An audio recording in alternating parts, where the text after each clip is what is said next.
Sa isang maliit na barangay sa probinsya ng Quezon, nakatira ang batang si Lando, 9 na taong gulang, masipag at mapagmahal sa pamilya. Mahirap lamang sila.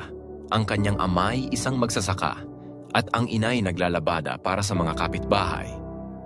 Isang araw habang pauwi si Tatay Lito galing bukid, napansin ni Lando na sira na naman ang tsinelas ng ama. Sirang-sira na ang tali at halos lumalabas na ang daliri sa harapan. Ngunit si Tatay Lito ay ngumiti pa rin. "Okay lang ito, anak. Basta may pangkain tayo," aniya. Habang nakaupo sa tabi ng lampara sa gabi, nakaisip si Lando ng plano.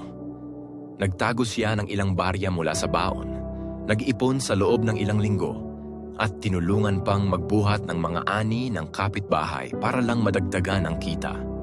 Pagdating ng kaarawan ni Tatay, laking gulat nito nang iabot ni Lando ang isang supot na may lamang bagong tsinelas. "Para hindi ka na masaktan sa paglalakad, Tay." Napaluha si Tatay. Hindi sa halaga ng tsinelas, kundi sa pagmamahal na kalakip nito. "Salamat anak, hindi lang pa ako ang pinagaan mo, kundi puso ko rin." Ang pagmamahal ay hindi nasusukat sa halaga ng regalo, kundi sa sakripisyo at pusong bukas maglingkod sa pamilya.